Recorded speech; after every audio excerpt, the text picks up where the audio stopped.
La communication pour le maintien de l'ordre public en période de crise est un enjeu important. Les échanges entre les autorités politiques, les forces de l'ordre et les populations aident à maintenir un certain climat de stabilité. Aujourd'hui, nous nous intéressons particulièrement à plusieurs initiatives mises en place ici au Sénégal dans le contexte de pandémie, comme le programme de résilience économique et sociale et l'attribution des fonds Covid-19. Chers téléspectateurs, bienvenue dans ID, votre émission où nous menons des débats de fond sous la bonne forme. J'ai le plaisir d'accueillir nos deux invités, en commençant par le commandant Silla, chef de la cellule de communication et du comité de suivi Force Covid-19. Bonjour commandant. Bonjour Sophie. Comment allez-vous? Ça se passe très bien. Ça fait plaisir de vous accueillir aujourd'hui. Nous accueillons aussi à vos côtés Monsieur Pape Diop, qui est représentant des non-alignés et qui est aussi membre du comité de suivi Force Covid-19. Bonjour Monsieur Diop. Bonjour Sophie, je vous remercie pour l'invitation et je crois que nos échanges vont servir à donner le maximum d'informations dans ce climat de pandémie pour permettre aux populations de pouvoir répondre aux attentes des autorités. Alors, sans plus tarder, nous commençons avec une information capitale pour cette émission. Commandant Silla, est-ce que vous pouvez expliquer d'emblée qu'est-ce que le programme de résilience économique et sociale? Tout d'abord, permettez-moi de saluer tous les membres du comité de suivi Force Covid-19, à sa tête le général François Ndiaye, mais également de saluer les collaborateurs journalistes que vous êtes et aussi ceux de ITV, puisque c'est ma maison. Oui. J'y reviens aussi avec fierté.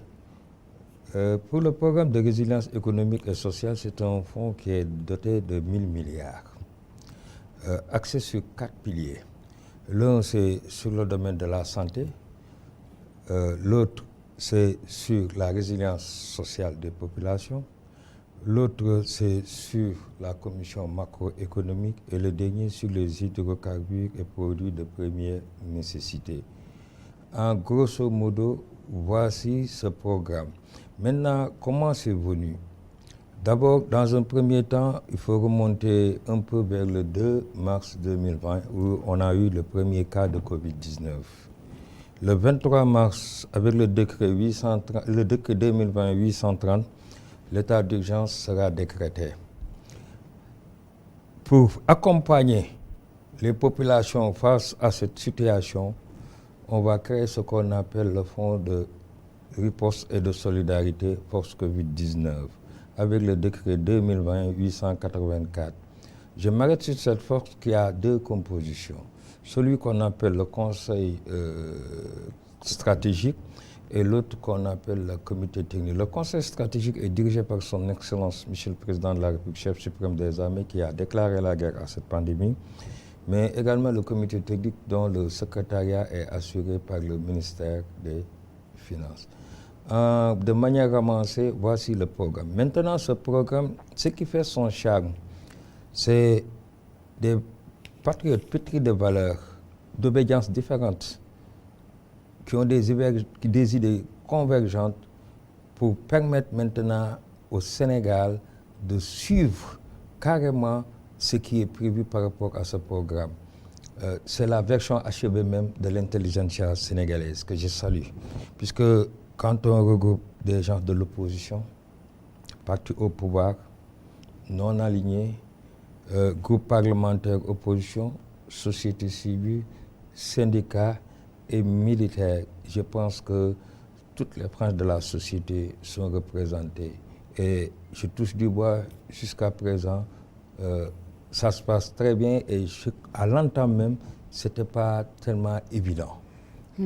On peut bien l'imaginer, mais Monsieur Diop, quand on entend 1000 milliards, ça donne en tout cas l'impression d'être énorme. Et je pense que les Sénégalais aimeraient bien savoir comment est-ce que ces 1000 milliards ont été attribués, ils sont allés où, ils vont vers où et où est-ce qu'on en est aujourd'hui? Oui, c'est une question très intéressante parce que, comme vous l'avez souligné, quand on a parlé de 1000 milliards, c'était une somme assez importante. Mais face à l'ennemi commun que nous avions en face de nous, je crois que le président de la République n'avait pas tort de chercher à mobiliser ce montant pour pouvoir faire face à cette pandémie. Et pour cela, la mobilisation des ressources, c'est important. Il faut dire que les Sénégalais, personnes physiques, entreprises, ont participé pour un montant de 19 milliards environ. Bon, 19 milliards, virgule 5. Ensuite, il a fallu que l'État également participe. L'État a participé pour 102 milliards. Si on fait la totalité par rapport à l'objectif de 1000 milliards, vous voyez que notre participation était autour de 122 milliards. Donc, d'où viennent les 1000 milliards quand on voit qu'il y a un déficit qu'il fallait combler? Il a fallu l'intervention des partenaires techniques financiers du Sénégal qui ont participé de deux manières.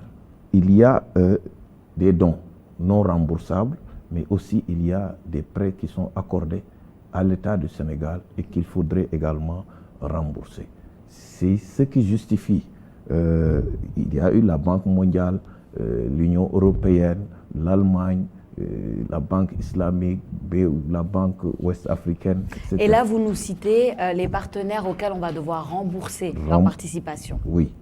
Et là, donc, d'où l'utilité d'avoir une gestion transparente de ces montants-là. Également, l'objectif de faire en sorte que ces sommes d'argent servent à quelque chose, que soient perçues par les bénéficiaires, c'est-à-dire les Sénégalais à la base, dans la résilience sociale et économique. C'est ça qui est intéressant et c'est ça qui justifie la mise en place d'un comité de suivi, pour la mise en œuvre des opérations dans lequel le chef de l'État a bien voulu élargir à toutes les forces vives de la nation. C'est ce qui a fait que, avec à sa tête le général François Ndiaye, que nous saluons au passage, également il y a les syndicats du patronat, les syndicats des travailleurs, la société civile, les partis politiques, majorité de l'opposition, des partis non alignés, la représentation au niveau de l'Assemblée nationale, les non-inscrits, la majorité et également l'opposition. Donc, toutes ces institutions sont regroupées autour du comité pour avoir un œil et voir comment l'exécution de ces dépenses sont faites sur le terrain et pour également rendre compte au président de la République par rapport à la gestion qui a été faite sur le terrain. C'est ça l'objectif qui justifie la mise en place de ce comité. Et comme il l'a tantôt dit, il y a un conseil stratégique dirigé par le président de la République avec ses ministres. Il y a également le comité technique qui exécute, parce que ce sont les ministères sectoriels qui déroulent l'exécution des dépenses sur le terrain. Ce qui n'a pas été peut-être le souhait par certains concitoyens qui pensaient que ces fonds devraient être remis à un comité de pilotage pour pouvoir l'exécuter. Mais il faut dire quand même qu'on est dans un État organisé et que les ministères sont là pour ça. Et que je crois que le maillage administratif qui existe au Sénégal, je crois, permet au ministère de faire ce travail-là. Et peut-être pour ce qui est du contrôle, le comité a un rôle à jouer. C'est pourquoi la communication que vous nous permettez de faire par rapport à cela, pour dire aux populations, mais aussi pour dire au président de la République ce que nous avons constaté sur le terrain, permet véritablement de comprendre comment les choses se sont déroulées et aussi de lever l'équivoque qui consiste à penser, par certains que c'est le comité qui a géré l'argent. Le comité est là pour apporter un suivi, comme on le dit, et Monsieur Diop nous a renseigné sur les origines de ces 1000 milliards. Maintenant, commandant Sylla, une fois que ces 1000 milliards sont justement distribués en quelque sorte aux différents ministères, comme le dit Monsieur Diop, est-ce qu'il y a un contrôle et comment se passe le contrôle pour voir comment ces ministères justement usent de ces fonds-là? Présentement, pour vous faire l'état financier même actuel, on est à 628 milliards, 4 qui ont été décaissés. Et il y a eu les mesures fiscales, mais également les mesures douanières qui ont permis aux entreprises pour la sauvegarde des emplois et pour accompagner aussi les entreprises en difficulté, une somme de 371 milliards,6. Maintenant, comment on fait pour suivre? Le comité a eu à effectuer une visite dans les 14 régions et les 45 départements où on a été pour visiter sur pièce qu'est-ce qui a été fait, l'impact que ça a eu sur les populations, et le comité a eu à donner également des recommandations. Par rapport toujours à ça, le comité a suivi avec le ministère des Affaires étrangères les 12,5 milliards qui ont été mis à la disposition de la diaspora. On se devait d'aller sur place à partir de quelques pays comme échantillon pour faire l'évaluation. Mais compte tenu de la fermeture des frontières, compte tenu également de la maladie, c'est différé à une date ultérieure. Mais tout ça a été prévu. Maintenant, pour les ministères, je vous dis qu'on a eu à visiter 23 ministères. Tous les 23 ministères ont reçu la visite du comité de suivi. Et également tous les centres techniques épidémiologiques qui ont eu à bénéficier, et beaucoup également de sociétés ou bien de personnes ressources qui ont eu à bénéficier de ce qui on a eu à envoyer des équipes aux fins de vérification. Est-ce que le bilan dans ce cadre, M. Pape Diop, qui est membre également de cette commission, a eu à jouer un rôle important et fin quand même pour certains détails. Et est-ce que le bilan est satisfaisant après ce contrôle? On ne saurait l'apprécier. Pourquoi? Nous, on est suivis. On n'est pas évaluation. On n'est pas un audit, mais on peut faire des recommandations et des observations. Et à l'issue, un rapport final sera remis à son Excellence, Monsieur le Président de la République, à qui il revient maintenant de faire les remarques, les observations par rapport à ça. Mais on suit, on donne des recommandations, on interroge les populations également pour savoir est-ce qu'ils ont eu à bénéficier de ce programme de résilience économique et sociale. Mais si vous me dites qu'il y a des difficultés, je dirais oui. Et je souhaite également que M. Diop revienne là-dessus, parce qu'il y a eu des problèmes également au niveau du registre national unique. Ben justement, M. Diop, quelles sont les difficultés actuellement? Comme le dit le commandant Sylla, vous êtes un comité de suivi, pas une audit.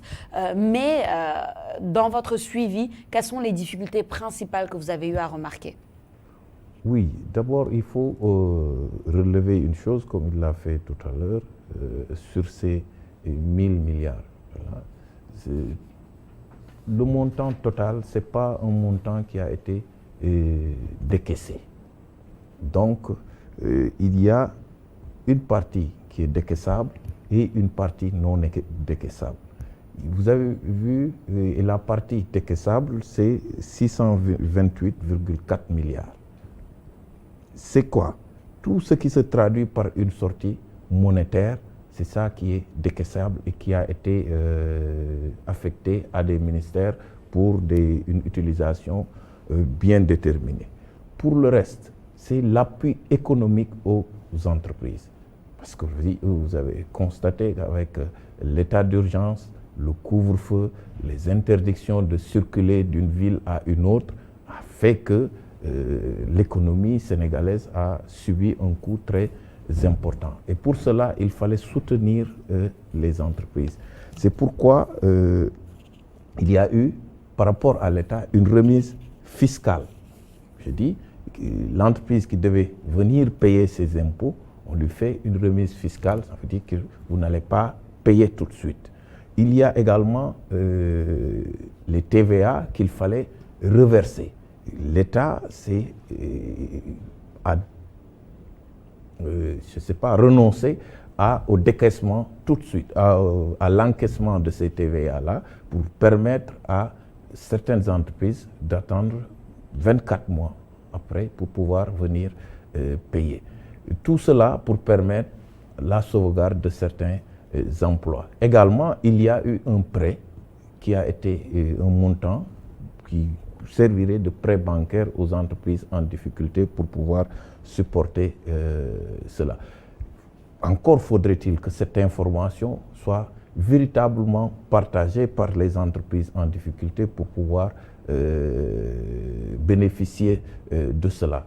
Encore, les pièces conditions requises pour pouvoir profiter de ces montants-là, souvent la procédure elle était considérée comme très compliquée et qui fait que certains n'ont pas pu en bénéficier à temps.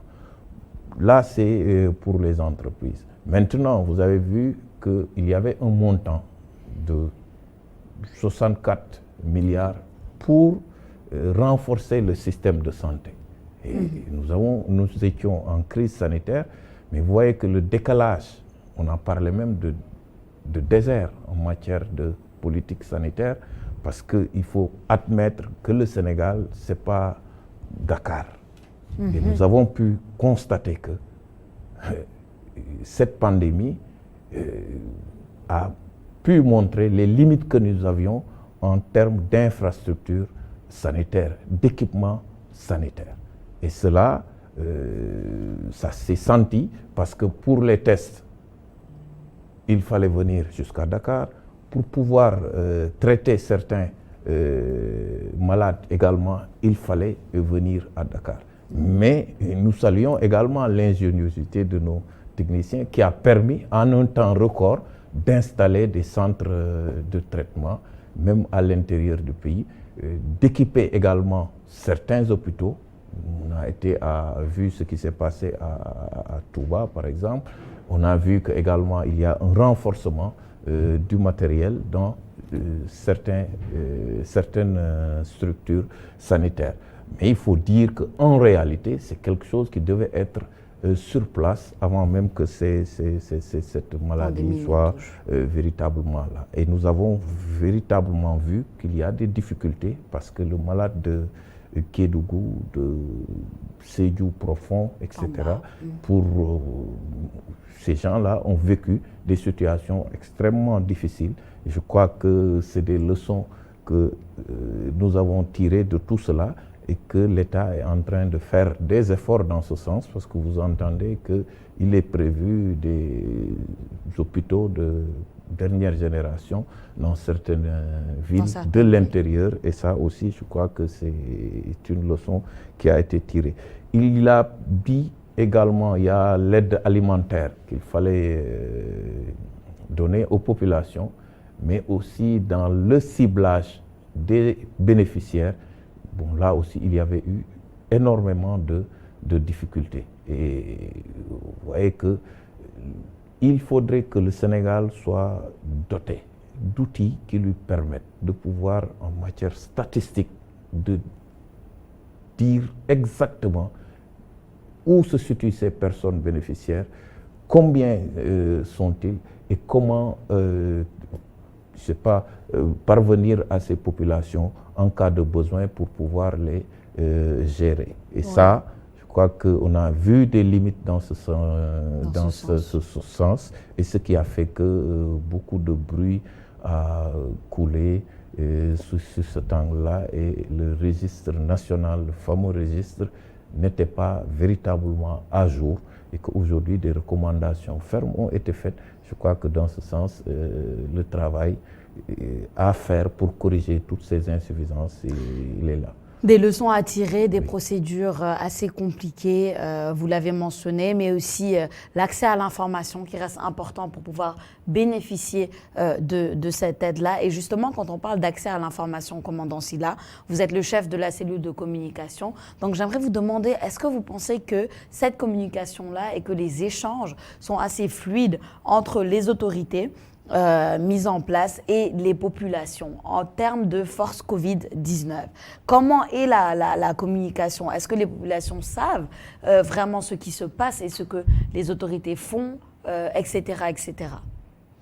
Permettez-moi encore, parce qu'on devait le dire à l'entame, nous aussi au sein du comité, on a été touchés par le Covid parce qu'on a eu des malades à qui nous sommes au point de rétablissement. Et nous prions également sur la mémoire de Feu Pierre Ndiaye, qui était aussi membre du comité. Il était secrétaire général du ministère de l'économie. Et de tous les Sénégalais qui ont été atteints de Covid, on leur souhaite un prompt rétablissement. Et on souhaite également à nos défunts que le paradis céleste soit le dernier demeure. Mais permettez-moi de rebondir un peu sur les impacts, comme l'a dit M. Diop, concernant l'aide alimentaire qui était estimée à 64 milliards. Mais aussi, il y a eu le paiement aussi des factures d'eau et d'électricité, avec 15 milliards, 5 pour l'électricité et 3 milliards pour l'eau, mais également les zones rurales. Mais aussi, il y a eu le soutien à l'élevage et les productions animales qui a eu lieu avec un montant d'à peu près 2 milliards et l'appui aux pêcheurs. Mais aussi le secteur privé n'a pas été en reste, puisqu'il y a eu également, dans ce cadre, pour le maintien de l'emploi, 300 milliards qui ont été mis à contribution et qui a même été dépassé pour aller jusqu'à 387 milliards.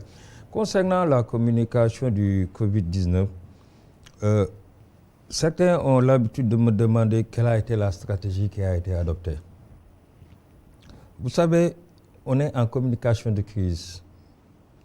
Et vous savez que la communication est à la croisée de plusieurs disciplines. La philosophie, la sociologie, la psychologie, etc., etc. Étant à la croisée des chemins, en matière de communication de crise, il faut qu'on fasse un peu attention.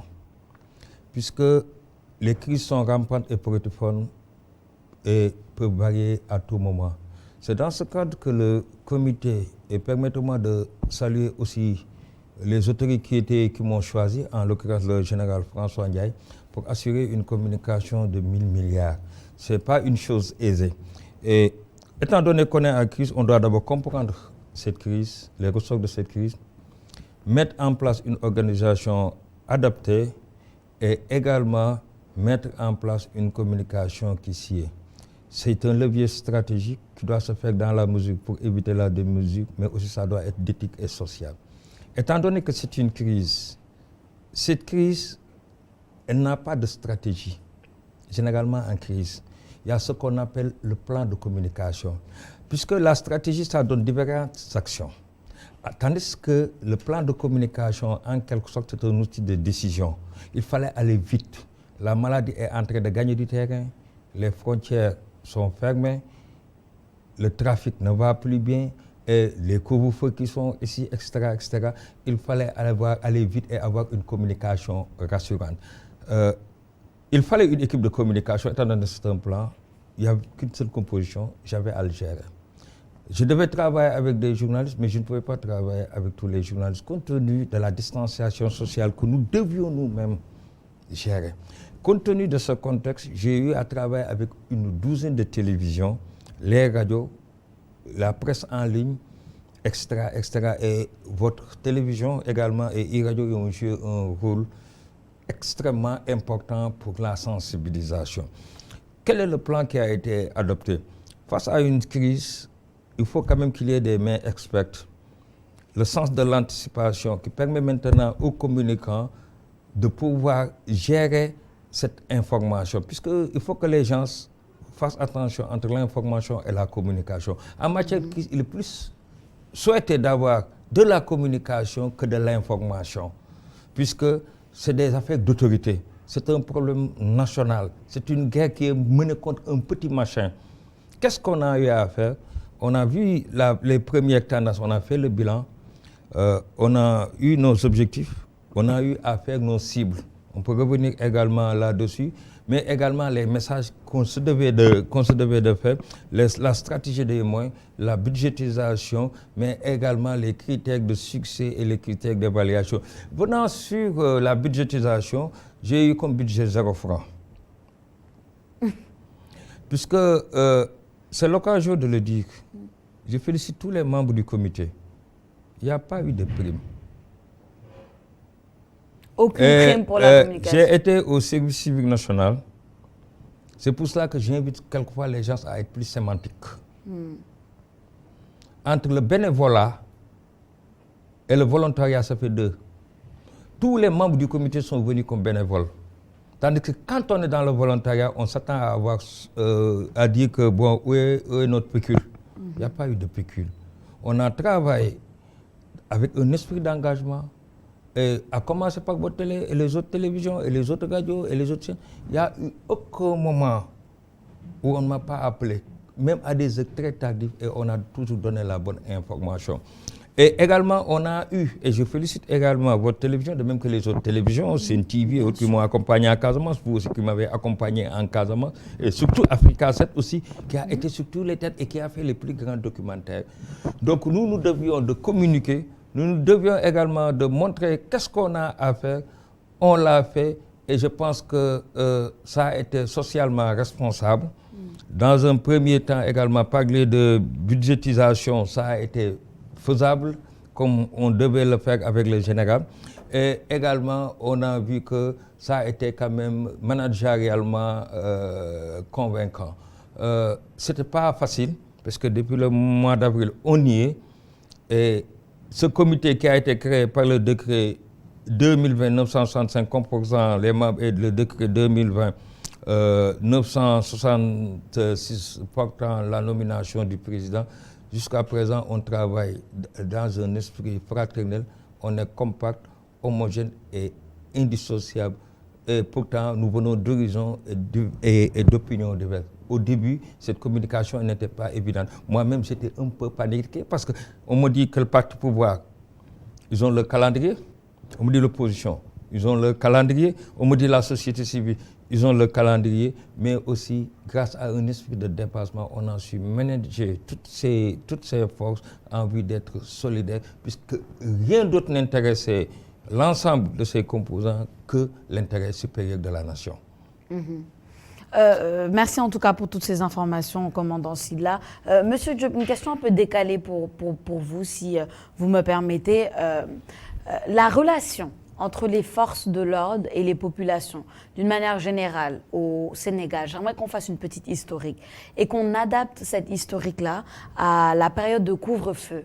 Où on voit énormément de vidéos surgir, la bataille, entre guillemets, entre les populations et les forces de l'ordre, que ce soit les gendarmes, les policiers, etc., pour le maintien de l'ordre public. Qu'est-ce que vous pensez de cette relation-là et comment l'améliorer? Vous touchez du doigt une question vraiment très intéressante, parce que là aussi, on a vu, et ça n'a pas été très facile à supporter, ces scènes. Mais je voudrais rappeler une chose. Vous avez vu que au début de la pandémie, il y a eu des compatriotes qui sont décédés à l'extérieur. Avant même cela, lorsque la maladie s'est déclarée en Chine, il était question de faire revenir nos enfants étudiants qui étaient en Chine et qui devraient être rapatriés au Sénégal. Ça a été un problème qui a été posé. Certains voulaient qu'ils rentrent, mais l'État a dit non, il fallait protéger ces gens, mais aussi protéger ceux qui sont au Sénégal parce que la maladie était vraiment très contagieuse. On a eu également des décès à l'extérieur. L'État n'avait pas voulu que les corps soient transférés au Sénégal. Il y a eu des associations, des personnes qui se sont mobilisées, qui se sont regroupées en associations, qui ont attaqué cette décision de l'État, c'est aller jusqu'à la Cour suprême. Quelques jours après, des Sénégalais sont décédés ici de Covid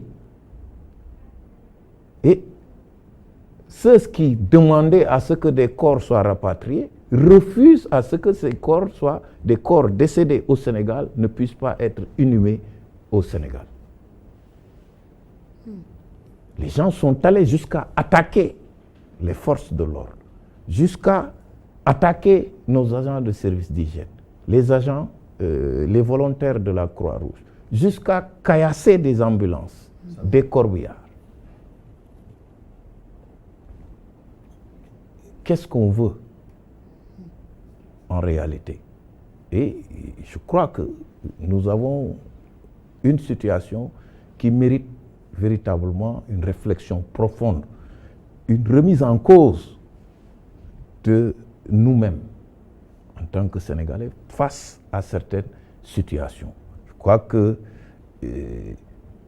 refuser qu'on amène des corps au Sénégal, refuser que c'est c'est pas refuser qu'on amène des corps, mais se battre pour qu'on ramène des corps et refuser que des corps qui sont ici au Sénégal ne puissent pas être inhumés. Je crois que l'autorité doit encore, c'est pas trouver une magie pour pouvoir rappeler à l'ordre véritablement les populations sénégalaises. En réalité, je crois que vous avez vu, tout à l'heure, j'ai cherché à expliquer l'origine des montants qui nous ont permis de résister, de faire la résilience sociale, économique. Mais nous avons visité le ministère de l'Intérieur pour voir en réalité les montants qui leur étaient affectés aux forces de sécurité nationale et comment ces montants avaient été utilisés. Quand on a vu, en tout cas moi, les montants dépensés en termes de carburant, en termes de, je ne sais pas, de grenades lacrymogènes utilisées, en termes de, je ne sais pas, dépenses. Est-ce que c'est la bonne méthode? Je dis que qu'est-ce qu'on aurait pu économiser tout cela de par la communication dont vous parlez, mais de par le fait que les populations s'approprient la stratégie de lutte contre cette pandémie-là. Mais on dirait qu'on luttait contre la police, on luttait contre les décisions de l'État du Sénégal, alors qu'on était dans une situation de guerre qui fait que, quand même, en cas de guerre, il faudrait quand même que les décisions viennent de quelque part et que les autres acceptent d'exécuter. Quitte à la fin, véritablement, d'en tirer les conséquences, de faire les évaluations, etc. Mais si, en période de guerre, les ordres fusent de partout, je crois que nous avons pu constater qu'il y a eu quand même des périodes difficiles et nous, on aurait pu gagner, je crois, plus facilement s'il y avait beaucoup plus de discipline au niveau des populations. Mais je ne dirais pas qu'ils sont à 100% responsables. En tout cas, il se pose un problème de communication aujourd'hui au Sénégal. Responsabilité peut être partagée des deux côtés, mais laissez-moi juste rebondir avec commandant Sylla par rapport à justement ces conséquences sur les populations, des mesures. Par exemple, le couvre-feu. On voit un peu comment les populations ont réagi à cela. Certains ont des problèmes quand on leur parle de couvre-feu. Pourquoi? Parce que les travailleurs de l'économie de la nuit se voient leur économie coupée, se voient leur travail très affecté. Et encore, beaucoup d'autres personnes ont beaucoup de difficultés à ce niveau-là. Quand on considère ces difficultés-là et les fonds qui ont été attribués justement pour aider les populations, certaines personnes se posent des questions par rapport à ça. Est-ce que vraiment ces populations devraient avoir ces difficultés-là? Est-ce qu'on ne devrait pas les dédommager plus? Comment est-ce qu'on rétablit le rapport? Permettez-moi tout d'abord de vous dire qu'on a été l'un des pays, rares pays, et je dirais même le premier pays à faire un programme de résilience économique et sociale. même s'il y a quelquefois des erreurs ou bien des omissions qui ont été faites dans ce cadre, il faut quand même que l'on revienne un peu à la raison. Puisque comme l'a dit M. Pape Diop tout à l'heure, il y a eu des véhicules de Croix-Rouge, des ambulances, même à Touba, avec Matlaboul Fawzani, où on a été avec des véhicules de sapeurs-pompiers qui ont été cassés alors que le début s'est sauvé pour périr. On ne peut que s'en désoler. Mais j'ai l'habitude de le dire, et surtout quand j'étais au service civique national, un état de droit est une coquille vide sans sa sève nourricière qu'est le civisme. Tout est comportement dans la vie. Face à cette crise, si on revenait un peu à nos idéaux d'antan, tels que le jom, le foule, le faïda, le ndimbel, en quelque sorte le sens de la civilité, du civisme, je pense que beaucoup de choses allaient être réglées. La violence, c'est l'apanage de l'État, ce n'est pas l'apanage des populations. On a vu même les forces de l'ordre être attaquées et je pense que ça devait émouvoir beaucoup de gens, puisque les armées, la gendarmerie et la police, c'est le ciment de l'État, c'est la sécurité. Et tout ce que l'on doit faire dans la vie, on doit s'interroger. Est-ce que je dois le faire? Qu'est-ce que je gagne? Qu'est-ce que je perds en le faisant? Vous savez, il y a 3 éléments qui sont essentiels. Quand on dit couvre-feu, décret 2020-830, il y a 3 possibilités. D'abord, il y a ce qu'on appelle au maintien de l'ordre le service de maintien de l'ordre et le service de rétablissement de l'ordre. Qu'est-ce que ça veut dire le maintien de l'ordre? Et quel est son objet? Le maintien de l'ordre a pour objet de prévenir les troubles afin de ne pas avoir à les réprimer. Il a pour base essentielle le renseignement et comporte avant tout des mesures préventives dont l'importance ne doit jamais être perdue de vue. En pareille circonstance, les militaires, forces de l'ordre, je veux dire par là, n'agissent pas seuls. Il y a ce qu'on appelle une réquisition.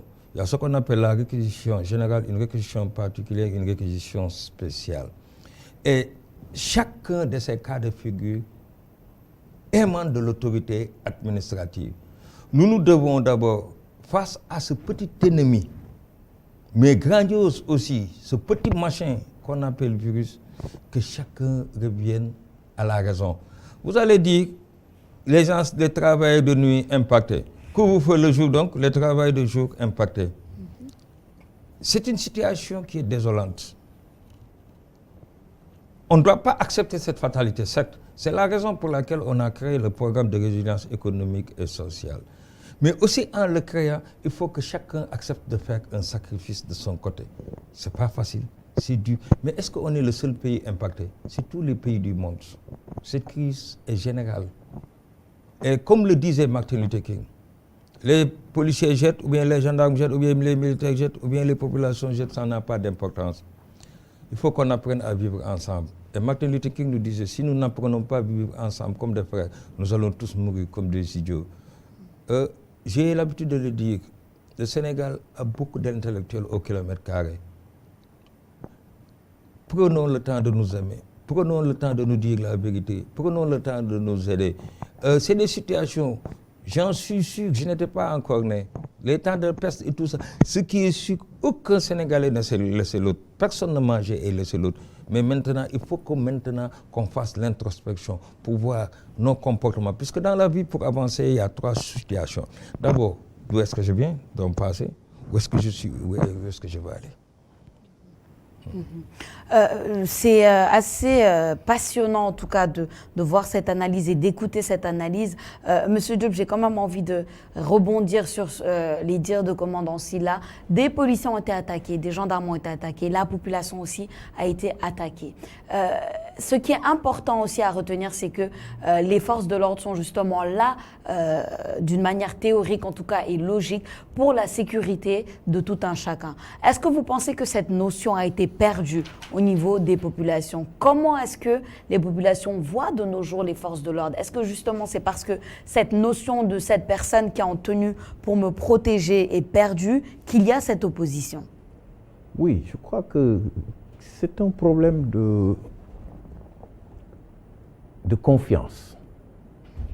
De confiance et aussi d'adhésion aux décisions de l'autorité. Je crois que un État, c'est une autorité, mais aussi c'est l'acceptation des décisions prises par cette autorité. Ces autorités qui nous commandent, c'est nous qui les avions mises là-bas. Bon, maintenant, en réalité, comme vous venez de le dire, c'est que nous vivons une crise dans cette relation-là entre les gouvernants et les gouvernés. Et je crois que maintenant, il appartient à chaque couche de la population, aussi bien de ceux qui sont supposés être en haut, comme ceux qui sont également en bas, de se regarder, mais aussi de se dire la vérité, pour que le Sénégal puisse prendre la bonne direction. Il est aujourd'hui question, vous dites au Sénégal aujourd'hui, oui, lui c'est un politicien, mais comment est-ce qu'il est étiqueté dans cette société? Et maintenant, si ce politicien, légitimement également, est mis à une place, à une station qui lui offre ses pouvoirs-là, il ne les tient pas à partir d'un coup d'État. Ces pouvoirs-là, il ne les tient pas de Dieu. Ces pouvoirs-là, il les tient des populations. Et dans l'exercice de ces pouvoirs, il n'y a pas de raison à ce que les populations ne puissent pas adhérer ou bien accepter ces décisions. Maintenant, il y a aussi une façon de montrer ces mécontentements, mais également tout ça est encadré et est prévu par les lois de notre pays. Je crois qu'en conséquence, il nous faut véritablement, à chaque occasion, s'en référer à l'ordre, s'en référer à la loi pour nous permettre également de vivre dans un pays véritablement digne de ce nom, c'est-à-dire notre cher Sénégal. Il ne sert à rien, pendant une période où l'ennemi commun, c'est la Covid-19, et que pendant cette période, on est là à se jeter des pierres, on est là à, je sais pas, se comporter de façon véritablement qui n'honore personne. Je crois qu'il y a une introspection à faire et je crois que depuis, c'est lié à beaucoup de choses. Je crois que tous nos intellectuels, tous nos hommes politiques, tous les gouvernants, mais aussi les populations sont interpellés par rapport à cette question-là. Parce qu'aujourd'hui, les analyses fusent de partout. Et l'erreur que nous faisons, c'est que aussi on tend le micro à n'importe qui. Je crois qu'il y a une démocratie de parole qui, en réalité, ne se justifie pas. Par rapport à certaines situations, il y a des personnes indiquées, des spécialistes, par rapport à telle ou telle question qu'il faut interroger sur des situations. Mais quand on se permet véritablement de faire parler, je ne sais pas, je n'ai rien contre celui-là qui est au marché, quand c'est lui qui vous parle de la Constitution du Sénégal, quand on parle de maladie, c'est véritablement le tailleur qui va vous parler de coronavirus. Quand on parle de vaccin, on interroge celui qui est à la gare routière. Je crois qu'en réalité, c'est une période de confusion et que les gens devraient se ressaisir pour faire parler en vérité les sachants par rapport aux différentes questions qui nous interpellent pour que les meilleures décisions puissent être prises. Parce qu'il y a des gens qui doivent éclairer. Il faut être éclairé d'abord avant de prendre la parole. Mais en réalité, c'est souvent des profanes sur des domaines précis qui sont en face des écrans et qui communiquent le plus dans notre pays. Et cela ne peut produire que des situations pareilles. Je crois que laisser le rôle de l'information à ceux qui sont habilités pour informer, c'est très important. Commandant Sylla, j'aimerais qu'on revienne très rapidement sur les fonds, l'attribution des fonds Covid-19. Comme nous a expliqué M. Diop tout à l'heure, il y a une partie des partenaires qui ont donné des prêts, qui ont fait des prêts au Sénégal. Est-ce que vous serez au courant d'une stratégie de remboursement à ces partenaires-là ou est-ce que le Sénégal continue de s'endetter indéfiniment? Et comme je vous l'ai dit tout à l'heure, nous, on est un comité de suivi. Ce n'est pas nous qui sommes à la recherche de fonds. Je pense que le comité technique géré par le ministère des Finances est mieux habilité à parler sur la provenance et la destination des fonds. Merci en tout cas pour cet éclaircissement. On en arrive à la fin de notre émission et j'aimerais en profiter pour vous laisser à chacun l'opportunité de dire vos mots de la fin en laissant peut-être les dernières informations que vous aimeriez véhiculer à nos téléspectateurs. Monsieur Diop. Bon, c'est juste pour dire qu'aujourd'hui, par rapport à la perception des populations sur l'utilisation de ces fonds, ces 1000 milliards, il faut dire que toutes les couches de la population ont pu profiter de manière symbolique. Parce que vous avez vu, on est en guerre. Si c'était une guerre conventionnelle, je crois que personne ne serait là à dire non, on m'empêche de travailler, non, on m'a dit qu'il faut rentrer avant 19h, etc. Les gens rentreraient d'elles-mêmes chez eux, se cacheraient même pour ne pas être victimes. Il ne faut pas oublier que l'ennemi invisible est quand même un ennemi. Mais c'est ça. Mais en réalité, chacun dit non, je n'ai pas pu travailler. C'est comme si l'État devrait rembourser. Ce serait, si on considère les choses de cette façon, ce serait véritablement extrême. Chacun subit dans son corps, mais aussi dans sa famille, dans son travail, un préjudice extraordinaire que nul ne peut aujourd'hui, je ne sais pas, réparer.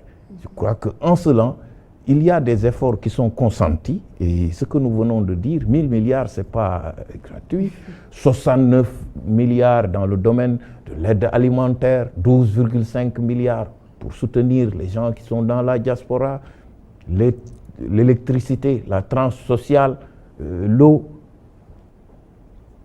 les entreprises, mais le système de santé, mais il y a beaucoup de choses. Un effort considérable est fait et il faudrait que les gens s'en tiennent à ça. Vous avez vu, on a parlé de l'aide pour les artistes. Mais, oui, pendant que l'État a fait des efforts pour pouvoir, de manière symbolique, montrer aux gens qu'on est là et qu'on vous accompagne, les gens sont en train de se chamailler pour rien. On a vu les lutteurs qui réapparaissent pour dire oui, notre part. On a vu les écoles privées. L'État a donné plus de 4 milliards, 900 millions à ces écoles privées qui ont encaissé cet argent. Et qu'est-ce qui s'est passé?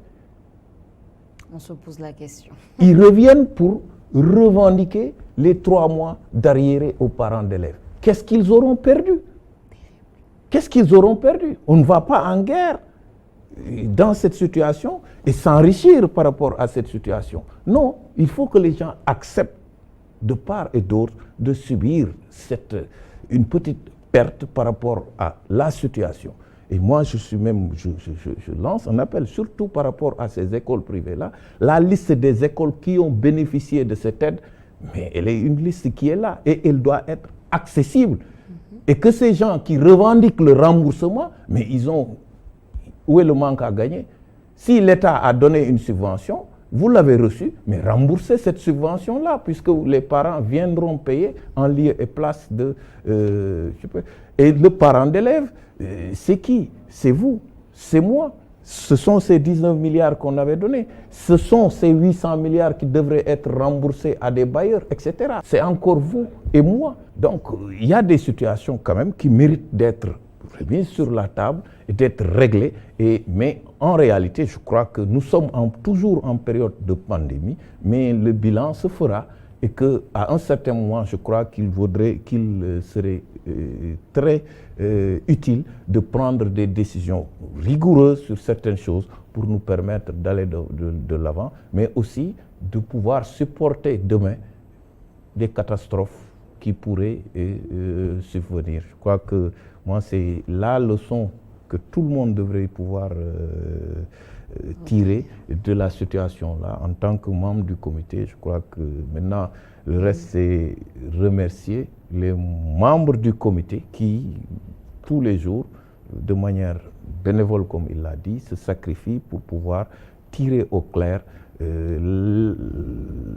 l'exécution de ces 1000 milliards. Je crois que pour pouvoir également montrer aux populations qu'en vérité, un travail colossal a été fait et qu'il y a l'impact que l'on voit sur le terrain. Le bilan doit se faire et le bilan se fera. Commandant Sylla, vos mots de la fin. Tout d'abord, vous remercier d'avoir pensé à ma modeste personne comme membre du comité, de nous avoir invités. Sachez que c'est le moment où on est à la croisade à jamais, ou la compromission de beaucoup de choses. C'est une situation qui est désolante. Peut-être j'ai eu la chance de traverser les continents, mais je n'y ai pas envie de demeurer. Qu'ils sachent que l'avenir, c'est l'Afrique. Et que nous devons aussi éduquer nos enfants sur les métiers de l'or, sur les métiers du pétrole, sur les métiers du gaz. C'est ce qui nous permettra d'aller de l'avant. On peut beaucoup contribuer à la lutte contre le chômage au Sénégal. Par exemple, au service civique national, quand on formait les volontaires de l'agriculture, je prends que on peut faire volontaire, agriculture, fiscalité, etc. On les encadrait pendant 3 semaines. Et à l'issue, ils sont devenus des techniciens de surface. C'est là où j'ai appris avec les ingénieurs de l'agriculture qu'en ayant 5 hectares, par exemple, de bananeraies, et j'ai vu que ça, c'est au niveau de la Dakar, les gens sont en train. Les 5 hectares peuvent vous faire 25 millions en 1 an, en 11 mois. Mais ça demande un sacrifice. Cherchons aussi, si la Corée du Sud, dont j'ai l'habitude de donner l'exemple, est à ce point, c'est grâce au programme Semaoul. Parce que chaque autorité allait au niveau de sa localité, cultiver. Et maintenant, c'est le collecte de tout ça qui leur a permis d'avoir l'autosuffisance. Et quand on a l'autosuffisance en alimentation, déjà on a le temps de réfléchir sur le lendemain. Donc moi j'invite les Sénégalais à retourner à l'agriculture et à voir également au niveau de l'armée où en 2 ans, les 4 mois qui restent, le soldat est encadré avec presque 17 métiers, ce qu'on appelle la formation, qualification à un emploi, qui permet à ce jeune d'avoir un b.a.-ba qui lui permet demain de pouvoir aller loin. Regardons nos chaînes de valeur également dans la territorialité. On a vu dans la Casamance les vertes mangues, on a vu également l'arachide dans le centre, on a vu le riz au niveau de la vallée. Soyons unis, soyons des frères, aimons-nous et qu'on sache que personne ne viendra faire le Sénégal à notre place. Le temps de vous remercier tous les deux pour cette émission et pour votre présence, bien évidemment. On vous remercie également, chers téléspectateurs. Vous avez suivi votre émission Idées. Je suis Sophia Ba et je remercie toute l'équipe en vous donnant rendez-vous prochainement sur ITV.